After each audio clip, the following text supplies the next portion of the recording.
Ma petite fille m'a demandé d'écrire mes mémoires. Et j'ai commencé.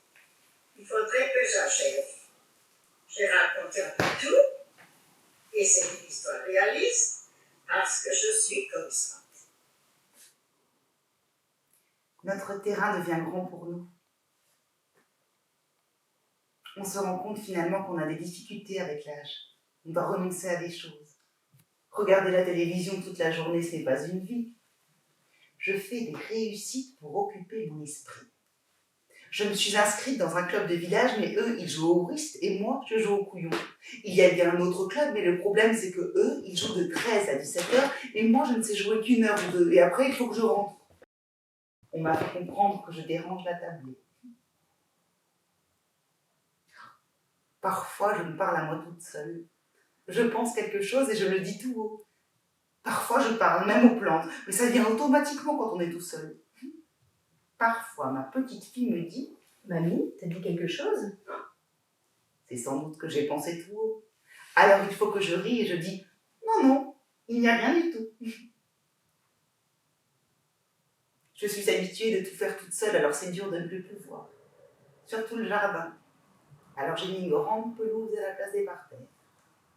Mais regardez, je suis au paradis. Je suis dans mon village, j'ai la nature, ma maison.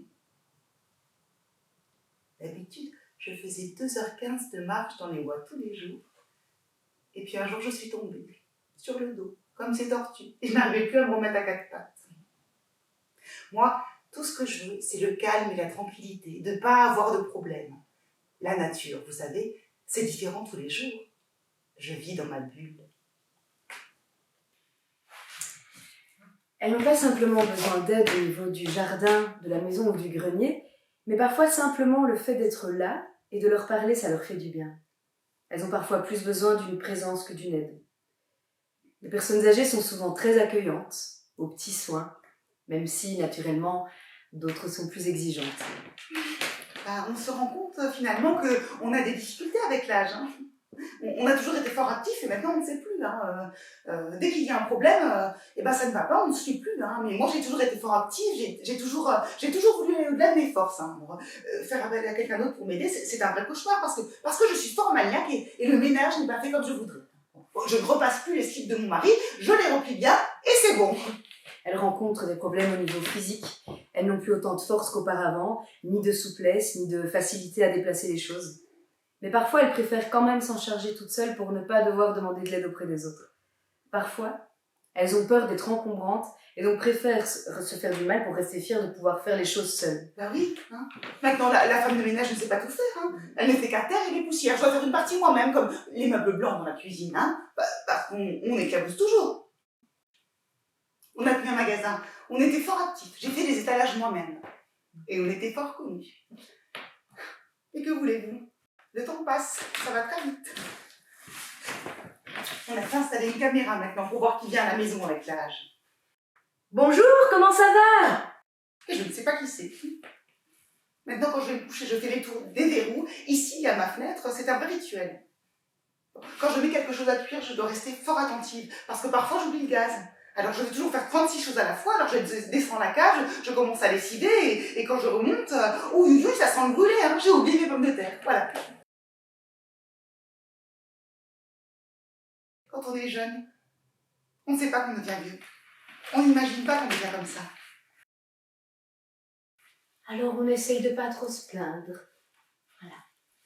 Quand on nous demande si ça va, on dit « Oh oui, ça va ». Bon, faut pas trop se plaindre, sinon c'est lassant pour nos enfants. Et puis ils viendraient encore moins. Oh, dans un sens, je les comprends, ils ont leur travail. Il y en a qui sont attachants par leur personnalité.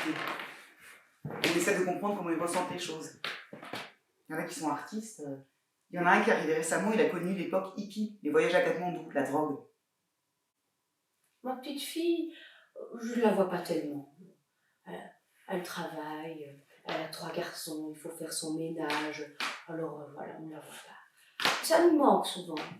J'aimerais voir plus souvent mes 2 fils.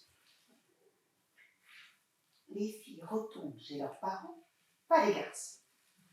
Le petit dernier n'est pas venu pour la fête des pères. C'est vraiment dommage que je ne les vois pas plus souvent. Comme je dis toujours, quand mes enfants rentrent à la maison, c'est le soleil qui rentre. Que ce soit des filles ou des garçons, quand on est maman, on est maman. Et que voulez-vous? Il faut faire avec. Elle veut aussi retrouver sa fille qui est aux États-Unis. Alors je suis en train de planifier son voyage. Quand on a une demande de quelqu'un en fin de vie, en tant que professionnel, on ne peut pas l'ignorer. Alors, certains veulent reprendre contact avec leurs enfants, eh bien, je les rappelle. Bon, évidemment, on a des limites légales et budgétaires, mais on essaye toujours de voir ce qu'on peut faire.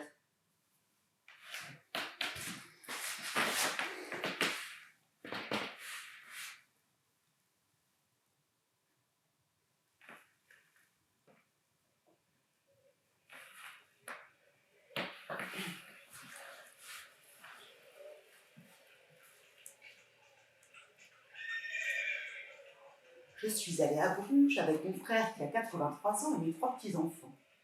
On a été toute la journée, de 10h au matin à 8h au soir. On a été boire un Coca-Cola, manger au restaurant, on a fait des magasins, on a fait tout Bruges. Je les ai emmenés sur le tram, sur le train. Et ça me va. Parce que quand je sais quelque chose, je veux qu'ils le sachent aussi. Quand ils ont besoin de quelque chose pour l'école, par exemple, pour la guerre 40-44, j'avais beaucoup de choses à raconter. Ils ont dû faire une rédaction pour l'école et ils ont eu 18/20. Ils sont rentrés en Allemagne, mon père était adjoint avec moi et ma copine. On nous a décidé en alsacienne. Mais on a dit, oh maintenant, il faut que vous montez sur le char et que vous criez qui, ça prend aussi, ça répond chez nous, avec tout ça. Alors ma réponse a dit, bon, nous on va sur le char. Et quand on était sur le char, il y a des Allemands qui sont venus comme une porte au bord et qui ont commencé à nous fusiller les chars.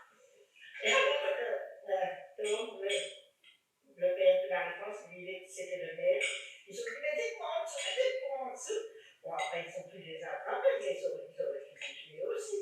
Mais bon, vraiment, on parlait, ils savent pas.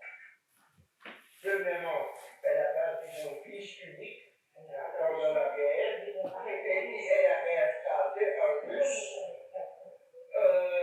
caché avec le communauté de l'église. Il était à deux, caché. Tout le monde avait la nourriture. Et c'est vrai, moi je peux le dire, mes parents ils ont donné des trucs aux Allemands qui connaissaient pour qu'il n'ait pas besoin d'aller au front. Voilà. Et alors ils ont écrit, j'ai encore la lettre, ils ne comprenaient pas pourquoi Anton geht nicht à die front, ne va pas au front. Et 3 semaines avant la fin de la guerre, ils n'ont plus pu le retenir, il a dû aller en Italie. Et bon, là, il était bien placé, mais dans la lettre, il écrit encore quand il a été en Italie avec la police, tout le monde pleurait. Le dernier jour, ils ont vu les Américains débarquer, mais tout non, tout est terminé. Et le lieutenant il a dit bon, on va avancer, on va regarder. Et ils ont avancé, et les Allemands sont encore arrivés, et ils ont mitraillé, et tous les deux ont été tués sur le coup. Plus jamais pu faire ce que. Et ça me va parce que je me rappelle de beaucoup de choses. Oh, et puis aller chez eux, c'est du bruit. Hein. Et quand ils vous invitent à dîner, à 19h, on est toujours avec les mises en bouche, les apéros, et puis on arrive le soir, on n'a plus envie de manger. Puis nous autres, on mange très peu, on n'aime pas gaspiller. On change de vieux, c'est fou. Il y a toujours des vieux plus classiques, plus populaires. Ils sont artistes, ils sont plus libres, ils vont se prendre davantage en main. Ah, on leur fait plus manger de la potée et des choux, la narrata c'est fini. Non, ils demandent des pâtes, des gnocchis. Bientôt, j'en ai qui voudront du grec ou du végétarien. Je me lève toujours vers 6h du matin. Je fume mes cigarettes, je chipote un petit peu à mon PC. Et puis, je mange, je prends mes médicaments, je fais mon inhalation, puis je remonte me coucher 1 heure ou 2. Alors, je me relève vers 10h quand les infirmières arrivent. Ouais. J'ai au moins 4-5 caisses de photos de voyage. Oh, je m'habille encore comme les plus jeunes. Je me sens bien. Mais je dois me rappeler que je dois faire attention quand même. J'ai une amie qui vient me chercher tous les dimanches. Et alors, on va à des conférences, comme ça on n'est pas toute seule, et puis elle conduit. Vous voyez, oh, donc je suis très indépendante. Je n'ai jamais été collante à aller demander des choses que mon mari, oh, très anxieux, rien n'allait jamais aller. Rien. Que moi, bah, je laisse la porte ouverte, je n'ai pas peur, enfin, je suis un petit peu olé olé, quoi. Bien, elles y ont droit. Ça fait partie du projet de vie de l'établissement des valeurs phares. La personne qui rentre ici a droit au respect. Elle ne rentre pas dans un moule. C'est déjà assez difficile de rentrer ici, alors on essaye de leur donner l'occasion de s'épanouir un petit peu.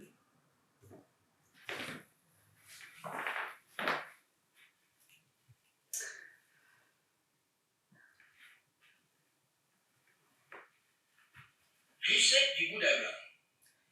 Commencez à couper des points en bouquet et mâchez à vous dans l'assiette d'un crème fraîche et des œufs.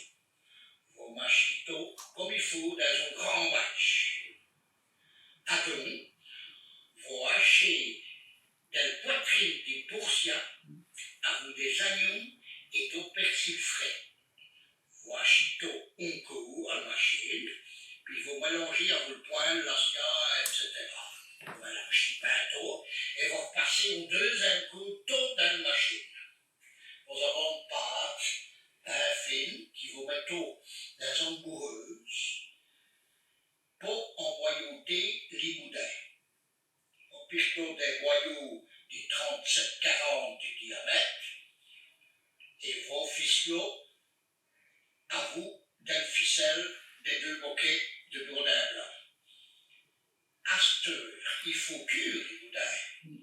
Dans de l'eau chaude à 72 degrés.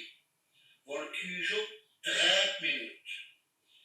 Après 30 minutes, vous le mettez à rafraîchir dans l'eau bien frais à vous d'eau vinaigre pour que le boudin blanc demeure bien blanc.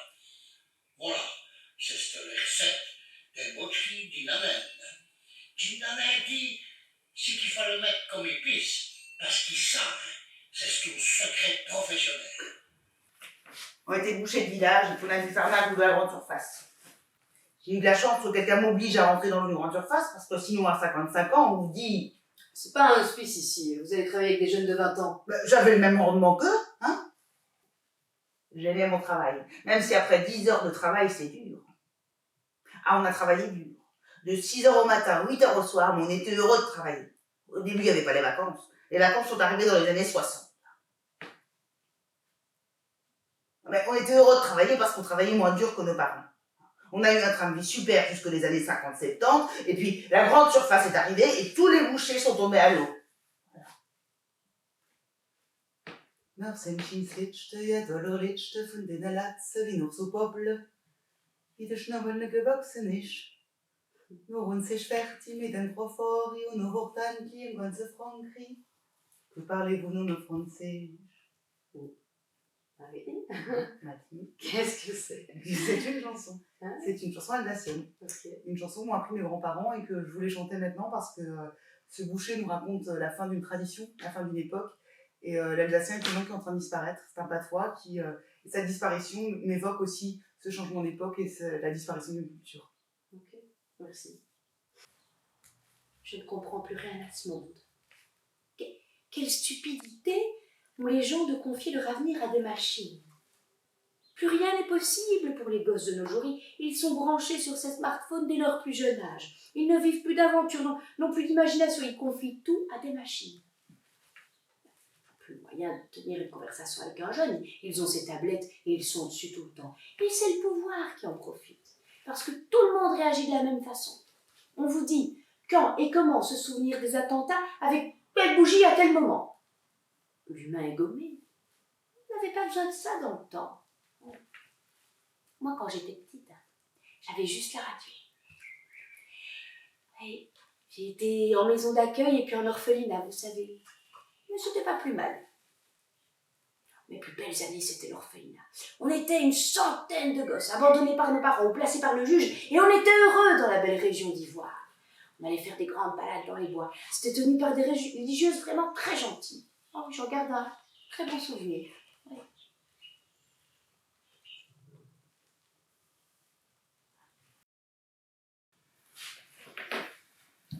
Le plus dur, c'est de ménager la chèvre et le chou, de savoir si je peux garder cette personne. Mais même quand on fait le choix de faire sortir la personne, on ne trouve pas d'endroit où la placer. On a l'impression que les gens s'en lavent les mains. Alors j'ai appelé une maison de repos et ils m'ont dit qu'ils reprenaient déjà la gestion de plusieurs maisons de repos et qu'ils se retrouvaient avec trop de personnes psychiatriques jusqu'à aller à un nombre supérieur aux patients classiques. Donc ils ne peuvent plus en prendre. Dans la province, nous sommes livrés à nous-mêmes. Il n'y a aucun service qui nous écoute. On a l'impression que les gens s'en lavent les mains. Mais moi, je ne suis que l'assistante sociale. Il faudrait que d'autres interlocuteurs se mettent autour de la table et faire quelque chose à ce niveau-là. Moi, je suis dans une impasse complète. Pour le moment, le médecin traitant fait l'autruche. Bon, je les comprends, ils sont débordés, mais même entre médecins, ils ne se parlent plus, leur secrétaire filtre les appels. Ces personnes ont le droit à la dignité humaine. L'article fondateur du CPAS, c'est la dignité humaine. Il y a des besoins, mais moi j'ai des limites en temps, je ne peux pas me consacrer qu'à un seul dossier, quoi.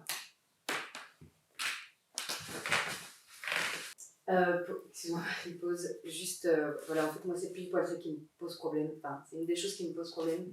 C'est qu'on parle de dossiers, alors que c'est des êtres humains, et donc évidemment on ne sait pas faire du bon travail quand c'est un dossier qu'on a en face de nous.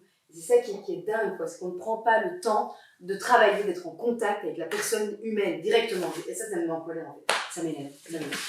C'est facile, le système corrompu, ça date pas d'aujourd'hui. Enfin, ma grand-mère me racontait, quand elle me parlait de la guerre, je te fais écouter la petite histoire. Okay. Après la guerre, le village nous a obligés à chanter ces trucs-là. Il est allé en Suisse, il s'est réfugié en Suisse, je crois, ou ici. Et il s'est réfugié et il est rentré dans l'ambassade suisse.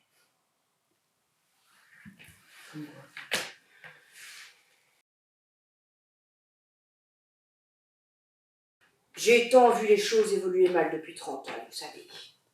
J'ai cette télé là où on ne raconte que des malheurs, que ce soit au niveau communal, régional, national, mais même au niveau mondial. On nous donne une indigestion de renseignements dont on n'a rien à faire. Quand le mur de Berlin est tombé, je me suis dit, ça y est, c'est la bonne. C'était pas vrai. Regardez ici, les Wallons et les Flamands qui se font la guerre, qui ne s'entendent pas, mais c'est ridicule. Oh, l'homme est un guerrier, il n'y a rien à faire. Il y avait un projet de 8 Allemands qui étaient chez nous heureusement. Oui, mais ceux-là, ils étaient pas méchants. Pas méchants, bien sûr, ils n'étaient pas méchants. Les Allemands, on dit toujours les Allemands, c'est des méchants, c'est pas des. Non. C'est des êtres humains comme le Français, comme l'Italien, comme le Belge.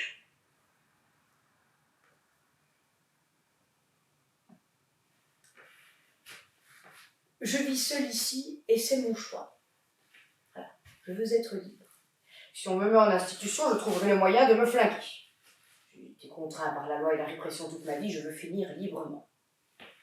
On n'est même plus libre de faire un geste humain de nos jours. C'est vrai, même adopter un chien, c'est contrôlé. C'est une honte. Les gens ne pensent plus qu'à leurs droits. Il y a plus que la société n'existe plus, il n'y a plus que l'individu qui compte. Vous savez, il y a des copains ici qui sont malades et abîmés et qui s'accrochent à la vie. Et le médecin peut leur donner n'importe quelle saloperie, ils la prennent. Les gens ont peur de la mort à cause des religions. Hein. On vous a inventé l'enfer, le purgatoire, tout ça. Et moi, je vais vous dire, quand on ne sert plus à rien, ben c'est la meilleure solution. Voilà.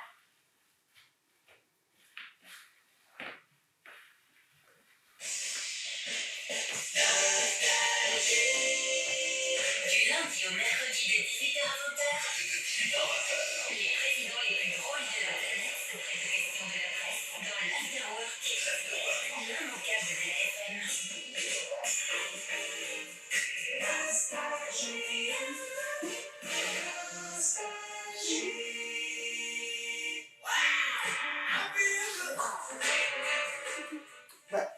Oh, non.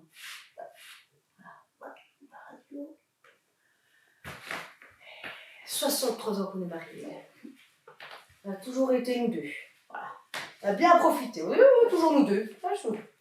Ouais, je suis tombée quelques fois sur le dos. Hein. Pourquoi que les voisins sont venus? Ah bah ils sont venus la première fois. Et puis après, ils ont dit qu'ils avaient mal au dos. Hein, et on a dû appeler les pompiers. Ma femme m'engueule à chaque fois que je vais faire les courses. Je suis allée à la banque, à la poste, au pain. Elle m'a engueulée parce que j'avais pris trop de temps. Ah oui. Je lui ai dit venir avec moi. Bah oui. Tu qu'à venir avec moi. Bah oui, je crois bien avec toi. Je suis tout le temps toute seule ici, je m'ennuie, je parle à personne. Hein. Puis il y a un tel bordel ici que je voudrais ranger que j'ai au moins une place qui soit un peu valable. J'ai trouvé un petit café en face de la gare à Jambes. Ah, voilà. Bah, les gens qui le tiennent sont fort gentils. Voilà, je reste là, je discute 1 heure, je bois un café. Ça me fait du bien. Qui c'est qui pourra encore venir chez nous, hein? Tous ceux qui venaient, eh ben, ils sont handicapés. Ou bien ils sont morts. Ben voilà. Il y en a un qui a fait une thrombose, il est à Montgaudy. Enfin, on fait partie d'un groupe. Tout le monde est en bonne santé. Et tout le monde passe. On n'attend plus que ça, nous autres, hein. La mort. Ah. Moi, pour moi, il n'y a plus rien d'autre. Le plus dur, vous savez, c'est de ne plus être un homme valable. J'ai l'impression d'être un rebut de la société. Voilà. C'est dommage qu'il n'y ait pas une loi qui dirait que, allez, arrivé à un certain âge, pour ceux qui ont de gros problèmes, eh ben, ils pourraient signer un papier et le soir, on leur donnerait un cachet, le lendemain, ils seraient... Ah, eh ben, je serais heureux alors, franchement. Je vis ici, je suis content, mais je sais que mon but, ça va être la mort. Ah. Oui, le plus tard possible, hein. Ah oui et non. Ah ben pourquoi? Parce que j'ai mal, bien. Pense à celui qui reste. Ce sera l'un ou l'autre, hein. Oui, ben, moi, si c'est moi, je ne saurais pas. Je sais bien, ce sera pareil pour moi. Je sais pas.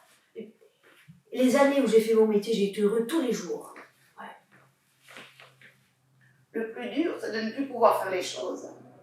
Moi, je ne sais même plus faire mon ménage. Je suis honteuse. C'est mon mari qui doit faire. Je suis gênée. Ah, puis il est toujours là à la clinique, là, ce n'est pas gai. Hein. Puis mon mari n'est pas bien, il ne sait pas bien me voir, enfin. Des fois, on se demande vraiment ce qui nous est arrivé. C'est la vie, tiens, qui nous est arrivée. C'est-à-dire qu'on se rend compte qu'on n'a plus besoin de nous. Voilà, qu'on ne sert plus à rien, qu'on ne vaut plus rien. On vit parce qu'il faut bien. Moi, je sens que je vais mourir. Et je ne sais pas quoi dire. Voilà. Alors j'essaye de parler d'autre chose. Je sais pas, peut-être parce que je les aime. Parfois, il y en a qui meurent sans qu'on puisse leur dire au revoir. Et là, on culpabilise. Vraiment, j'en ai encore la chair de poule quand j'y pense. Enfin, en même temps, moi, je dis ça, mais je ne suis pas au contact intime comme les aides-soignantes. Je veux dire, nous, on est dans nos bureaux, dans nos tours d'ivoire. Les personnes viennent nous voir, mais on n'a pas le contact direct. Elle les soigne, elle les borde, elle les console. C'est vraiment une fonction particulière, quoi.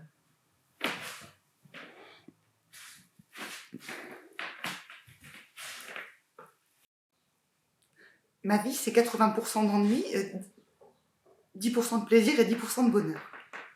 Le bonheur, c'est vraiment la naissance de mes enfants, certainement beaucoup plus que mon mariage. Je suis soignée pour mes nerfs, je fais des exercices de respiration parce que je suis toujours très nerveuse, j'ai toujours très peur. Mais dès que j'ai un choc nerveux, j'étouffe vraiment. Alors j'ai déjà été hospitalisée 2 fois pour ça, entubée. Ah non mais j'ai tout fait, vraiment.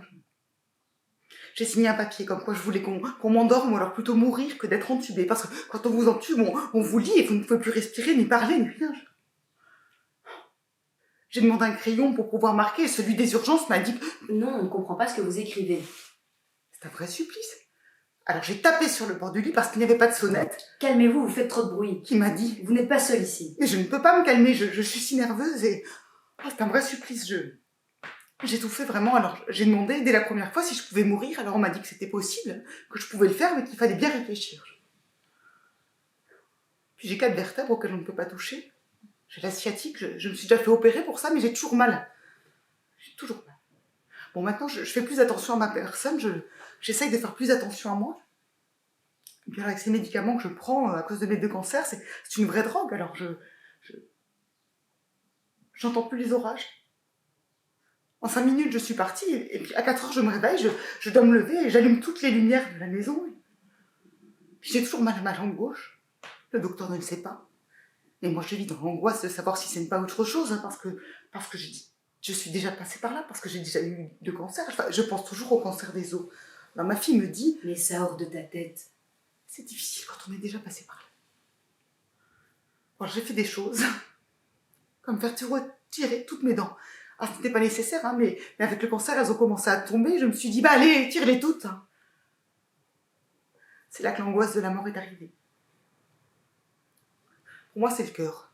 Je suis soignée depuis l'année dernière. Le médecin me suit bien. Mais...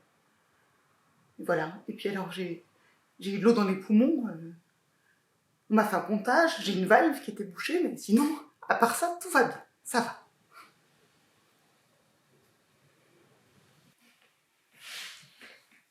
Le plus dur, c'est quand je me sens impuissante devant un cas. Quand quelqu'un me dit Mon Dieu, qu'est-ce qui va encore m'arriver? Je préférerais m'endormir et ne plus rien savoir. mon papy, il est allé un peu en maison de repos. C'était bien pour lui, mais c'était un peu lugubre quand même. J'ai vu des gens alignés dans le couloir à attendre 1 heure avant chaque repas. Mon papy, il était là, en chemisette, le pantalon déboutonné. J'avais beau préparer ses vêtements, il restait comme ça. Voilà. C'est moche, vous savez. Je sais pas, il y a peut-être une insuffisance de personnel, je ne sais pas. Ah non, alors, plutôt mourir que d'aller là-bas, hein. Vraiment. J'entends déjà mon aîné dire Quand maman ne sera plus là, on va tout vendre. Hein. Enfin, il dit ça, mais ce n'est pas sûr que le moment venu, il le fasse. Hein. Oh, j'aimerais juste qu'il ne vende pas tout bêtement. Et j'espère surtout qu'il garde certaines choses. C'est très difficile pour eux de quitter chez eux et pour venir vivre dans un petit carré. Tout ce qu'ils ont vécu, ils le laissent derrière eux et ils arrivent comme des étrangers en fait. Alors, bon, évidemment, certains viennent de leur bon cœur, mais il y en a d'autres qui sont placés malgré eux et ça, c'est pas facile pour nous. C'est à nous de les prendre comme ils sont, sans les juger. Et c'est vraiment pas facile. Et on va apprendre beaucoup de choses avec eux, d'un point de vue médical, bien sûr, mais aussi on va apprendre ce que c'est que la patience, qu'est-ce que c'est souffrir, avoir des voisins qu'on n'a jamais vus dans notre vie. Tu te souviens, Mathilde, la première fois qu'on allait voir Fabienne? Ah oui, oh là là, oui, quand on est arrivé dans cette maison de repos, c'était affreux. Vraiment, il n'y avait personne, enfin, il n'y avait que des petits vieux, tristes, le regard vide. On voulait s'adresser à quelqu'un et il n'y avait aucun membre de personnel. Oui, moi j'ai le souvenir de. En fait, la porte était fermée. C'est une porte vitrée électronique, je sais pas comment on dit, fermée. Et derrière cette porte, il y avait 4 personnes en fauteuil roulant. La sonnette beaucoup trop pour eux pour l'atteindre et pouvoir ouvrir les portes qui étaient là, qui voulaient sortir. Et, Oh, bah l'ambiance est chouette ici, hein. Vraiment. Enfin, c'est vrai, hein, par rapport à ce que j'ai vu de l'autre côté. Ici, on a des fêtes d'anniversaire, de Noël. On reçoit du muguet le 1er mai. Oh, puis quand il y a des fêtes. Il y a un accordéoneux qui vient faire chanter les gens, et on a des cadeaux et des gâteaux.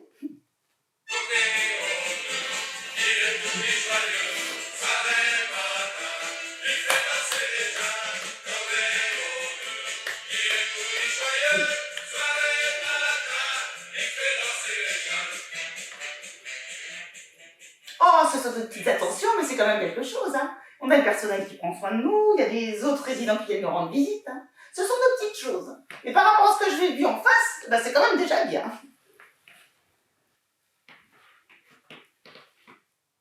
Le problème, c'est que la société nous demande de la quantité et pas de la qualité. Tous les jours, quand je rentre chez moi, je me rappelle de leur visage quand je leur ai promis que j'arrivais et que j'ai oublié de revenir. Et je me sens coupable. Quelqu'un m'a déjà dit « Merci pour ton sourire. C'était très chouette. On aime ce qu'on fait, on aime les gens. Je suis vidée et fatiguée, mais mon travail me rebooste. Leur merci et leur sourire me renforcent. C'est un merci avec le toucher, avec le regard, c'est vraiment le plus beau cadeau qu'on puisse me faire. » Les petits vieux, ça n'avait pas d'importance pour moi avant de travailler avec eux. Quand on pense à eux, on se contente de clichés les concernant. La tarte au riz, la tasse de café, ou leurs problèmes, on pense les connaître. Les soins de santé, les places assises dans le bus. Mais quand on discute avec eux, quand on discute vraiment, quand on prend le temps d'écouter, bah, on se rend compte qu'en fait, les petits vieux, c'est comme nous, mais en plus vieux. Ouais. C'est pas juste des boîtes à souvenirs, ou des témoignages, ou des rescapés de la guerre qui ont un tas de choses à raconter. Non, ce sont des personnes avec des préoccupations bien vivantes, qui veulent s'amuser, qui veulent rencontrer des gens, qui veulent parfois même trouver l'amour ou le retrouver. Ce sont des gens qui ont fait ce qu'ils ont pu toute leur vie, qui ont fait de leur mieux, qui ont réussi un tas de choses, qui en ont foiré d'autres, enfin, comme tout le monde en fait. C'est pour ça que je trouve que les générations devraient plus se parler entre elles, pour qu'on se soutienne les uns les autres, qu'on se comprenne. Mais bon, pour ça, il faut du temps et on n'a pas toujours, c'est vrai. Vous savez, un petit vieux qui meurt, c'est toute une bibliothèque qui brûle.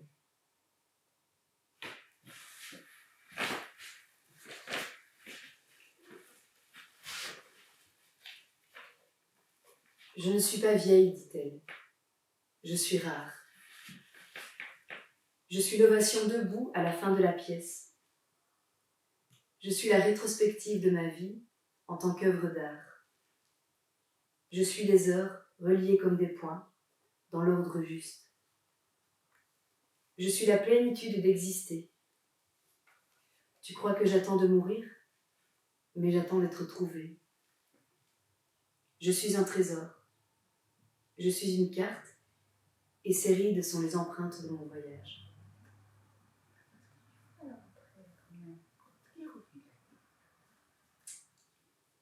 Est-ce que vous pourriez vous présenter un petit peu pour qu'on sache, pour que les personnes qui regardent ce DVD sachent un petit peu d'où vous venez et qui vous êtes? Moi, c'est Mathilde. Du coup, j'ai 29 ans et je viens de Liège. Ouais. Moi, c'est Marie. J'ai mon âge. Et non, j'ai 35 ans. Et au départ, je suis française et j'ai déménagé à Liège pour faire une école qu'on a fait en commun avec Mathilde. C'est là qu'on s'est rencontrés. Donc, l'école supérieure d'acteurs, les actes, conservatoire royal de Liège. Voilà. Moi, je suis sortie il y a bon, non, ça non. C'est pas intéressant. Bon, super. Bon, faut toujours est-il qu'on s'est rencontrés là-bas. On a travaillé sur. On a fait un peu des projets en dehors de l'école ensemble, plus en mode expérimental. Enfin, on a expérimenté des trucs. Et puis. Et en fait, et après, dans nos parcours, on a fait des choses différentes. On a chacune nos spécificités. Nos parcours théâtraux sont pas les mêmes. Mais ça, on va pas s'étaler, ça va être un petit peu long. Mais vu qu'on a grandi dans des endroits différents, voilà, qu'est-ce qui nous relie? On va de la campagne, on est sympathique. Qu'est-ce qui nous relie? Je sais pas. Après les parcours, moi je sais pas, après l'école, s'il faut parler un peu de parcours professionnel, je sais pas. Vas-y, je t'en prie. J'ai joué comme comédienne pour un projet, j'ai du coup fait de l'écriture, de la mise en scène. Donc voilà, il y a différents projets qui ou se mettent en place ou pas. Maintenant, la situation actuelle fait que qu'on fait des spectacles filmés, qu'on fait plus de spectacles. Voilà, et puis avant ça, j'ai travaillé en compagnie, j'étais aussi on a joué dans des squats, j'ai joué dans des théâtres, j'ai fait des petits boulots dans des cafés, sur les marchés. Voilà. Moi, pareil, des spectacles. Je m'intéresse quand même pas mal au théâtre-action. Et pour le moment, je travaille avec une SBL qui fait du théâtre de l'opprimé. Du coup, c'est quand même assez particulier comme manière de faire du théâtre. En tout cas, ça a donné beaucoup de sens au théâtre pour moi, ça. D'avoir la sensation de donner du sens à ce qu'on fait et d'être plus proche des gens. Enfin, il y a un contact humain qui peut se faire et qui est... Tu peux venir, Mathilde, c'est quoi comme théâtre? Est-ce que vous faites quoi? Non, je saurais pas l'expliquer. Enfin, c'est-à-dire... Juste parce que tu dis qu'il y a un rapport plus particulier avec les gens. Du coup, je me dis, c'est quoi comme forme théâtrale? Qui c'est qui joue? Est-ce que ça a une forme particulière? Le théâtre-action, l'idée, c'est quand même de parler d'une thématique directement avec les gens qui la vivent. Enfin, de parler d'une thématique quand même d'une situation d'oppression et de créer ce spectacle à partir soit de témoignages, soit en tout cas, en général quand même, soit avec le public qui est touché directement par ça. Okay. Et d'utiliser vraiment le théâtre comme moyen plutôt de lutte que comme objet artistique. Donc qu'est-ce qui vous a poussé à choisir ce projet et à porter votre candidature? En fait, je démarre. Ouais. Ça nous est un peu tombé dessus, c'est un peu une mauvaise façon de m'exprimer, enfin c'est un peu mochement dit, mais c'est quand même vrai. En fait, on connaît les gens qui s'occupent qui ont structuré et construit l'association La Compagnie des Milieux du Monde. Et en fait, il s'avère que elles ont eu vent du projet parce qu'elles ont déjà travaillé avec vous. Et du coup, elles nous en ont parlé parce que elles nous savaient sensibles à certaines questions, elles nous savaient libres aussi, ou possiblement intéressées. En tout cas, du coup, elles nous ont donné l'information de l'appel à projet. Donc, et puis, notamment, et surtout de la lecture l'année d'avant, parce que en fait, ce projet, il y a eu 2 temps. D'abord, un travail sur des textes, des témoignages, et c'était juste sous forme de lecture, en fait. Et en fait, après, il était question de faire un spectacle. Et donc, avec plus une dramaturgie, penser une scéno aussi, aussi maigre soit-elle, enfin, transportable dans une voiture, en fait, c'était notre but, avec le budget qui était le nôtre. Et du coup, comme elles n'ont pas pu le faire, nous, on a répondu à l'appel à projet. C'est vrai qu'on avait déjà travaillé ensemble avec Fabienne suite aux lectures, donc il y a quand même une connaissance, mais après, on a quand même fait un dossier qui expliquait clairement nos idées, nos envies, pourquoi on était là, nos parcours, donc, voilà. Et moi, personnellement, pourquoi ce qui m'a intéressé, il y a eu plusieurs choses. C'est que d'abord, moi, les personnes âgées, j'ai toujours été très sensible à cette catégorie d'âge. Enfin, je ne sais rien dire, mais à eux, parce qu'en fait, j'ai été vraiment éduquée par mes grands-parents. Donc, et je sais que petite, les gens allaient au bout, mais moi, j'adorais aller aux fêtes des personnes âgées pour les voir, leur parler. Et que j'étais copine avec plusieurs d'entre elles. J'allais leur rendre visite, leur faire coucou, petite quoi. J'ai grandi dans un restaurant, donc il y a quand même eu toutes les tables du samedi midi où ils ont tous 70 ans. Et donc moi, ça m'a toujours fait rire. Et donc mes parents sont beaucoup occupés de moi parce que mes parents travaillaient beaucoup. Et j'ai fait du théâtre en alsacien avec des personnes âgées, pour des personnes âgées, enfin voilà. Donc j'ai été sensible à la question. Et par ailleurs, ce qui m'intéressait purement artistiquement dans le projet, parce qu'il y a aussi cette part-là, c'était toute la dimension comment écrire un spectacle à partir de témoignages, comment jouer des personnages qu'on n'a pas vus, comment ne pas caricaturer la chose, comment travailler à deux avec les hauts et les bas, que ça implique, comment se démerder pour se débrouiller, pour trouver des lieux où travailler quand il n'y a pas beaucoup de budget, où trouver la scéno, comment se répartir les tâches, comment gérer un calendrier, comment communiquer avec une structure qui n'est pas un théâtre, comment gérer un budget quand on n'a jamais fait ça. Enfin, il y avait quand même beaucoup de questions derrière et assez nouvelles pour moi par rapport à aborder un projet. Et le fait de ne pas être que à l'endroit du jeu, je crois que ça m'a beaucoup apporté aujourd'hui dans mon rapport au jeu, même tout simplement. Et ça m'a beaucoup apporté qu'on travaille toutes les deux sur moi humainement et sur moi dans mon rapport au travail. Voilà. Donc, c'est quoi la question Pourquoi vous avez choisi ce projet Donc, moi, c'est plus d'abord une sensation que la proposition m'a été, enfin, ça m'a été proposé. Et qu'est-ce que je raconte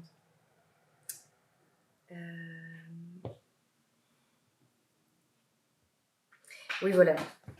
En fait, non, moi, ce qui m'intéressait fort dans ce projet, c'était plus le côté, à nouveau, un peu théâtre-action, finalement, clairement même, de partir de témoignages, en plus une thématique que je connais pas du tout, pour le coup, moi, les petits vieux, c'est pas...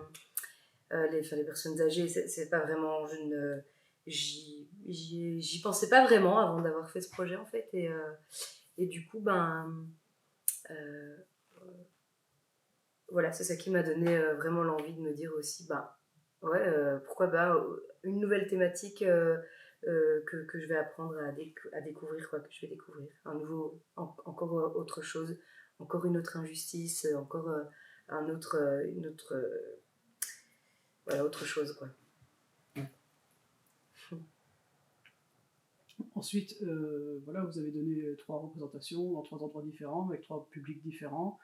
Vous avez permis de rencontrer un petit peu le public. Qu'est-ce que ça vous a apporté? Qu'est-ce que le projet vous a appris? Qu'est-ce que vous en gardez à la fin? Moi, j'ai vachement pris conscience de ce que c'est. Enfin, pas pris conscience, mais aussi, j'ai constaté qu'il y avait un réel problème, en fait, un réel abandon de la personne âgée et du coup, une forme de non-respect. Et ça m'a beaucoup touchée parce que, en fait, après, ce sera à nous, si, comme le dit le texte, si on veut penser égoïstement, si on ne sait penser que comme ça, au moins pensons à nous pour plus tard, quoi. Parce que, en fait, ça va nous arriver et on sera traité de la même manière si ça ne change pas. Je m'occupe de toi, Bibi. Et du coup, ça m'a vraiment apporté ça m'a fait prendre conscience de ça, de l'importance du problème en fait, et de la non-humanité. Voilà. Moi, pour ma part, ça a été. Il y a eu. Donc, déjà, les rencontres publiques, ça a été assez émouvant, en fait. Notamment, quelques fois, il y a pu y avoir débat après. C'est-à-dire où le débat a pris, c'est-à-dire qu'il y a pu y avoir débat à chaque fois, mais selon les endroits où on s'est retrouvés, selon l'état de santé du public, c'était plus ou moins facile. Notamment à cette salle où il y a la Grande Croix. Ah oui. Ah oui. Je trouve que c'était assez beau. Enfin, l'écoute, ça m'a beaucoup appris parce que moi, j'ai pas du tout l'expérience de théâtre politique qu'a Mathilde et l'expérience de théâtre humaine qu'elle a, enfin de théâtre humain et l'expérience humaine de théâtre qu'elle a. Et par exemple, de jouer face à des gens que je vois, de jouer, de me rendre compte que cette personne, en fait, ce que je suis en train de dire, elle est vraiment là. De tout ça m'a fort apporté, de me dire aussi, un texte peut être juste des mots du quotidien. Il n'y a pas besoin toujours d'écrire Enfin, j'aime beaucoup les grands auteurs et je sais que une histoire, c'est une grande histoire et c'est aussi du coup un beau récit, quoi, quand il est sincère, c'est surtout ça. De jouer aussi dans d'autres salles, dans d'autres conditions, dans d'autres... Enfin, c'est toujours déroutant, hein, quand on est arrivé la première fois. Moi, je suis avec mon stress habituel et à ce moment-là, on arrive dans une salle où tout le monde est en train de manger, c'est cool, pas de problème. Dans un quart d'heure, on pourra peut-être installer. Moi, je me dis, mais comment on fait? Parce que je suis stressée, c'est la première et qu'on ne sait pas du tout comment vont réagir les personnes. Et ça fait aussi forcément peur. La peur parce que ça appartient, quoi. C'est quelqu'un qui nous a donné son secret, son histoire. Donc tout ça m'a beaucoup apporté. Et puis, l'une des choses qui m'a... C'est une question, il y a eu deux autres choses. Le fait de parler avec mes grands-parents, c'était très drôle.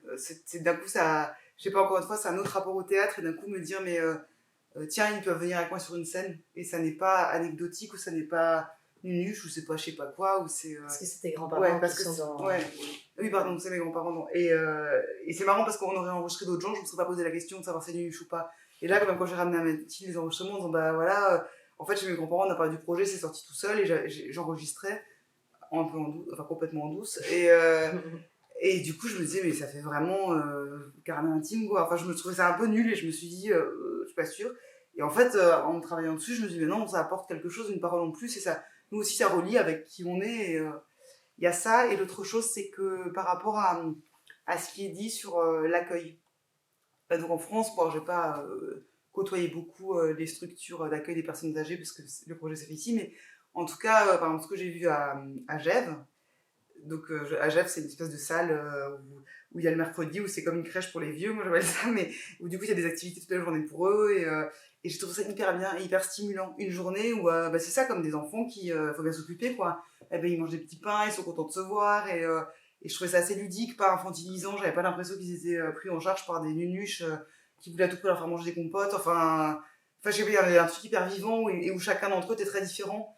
Et j'avais l'impression que je me suis dit, c'est assez cool cette bande de potes qui va jouer aux cartes là. Et puis j'ai appris ce que c'est que le couillon. Ça, je sais toujours pas y jouer, mais voilà.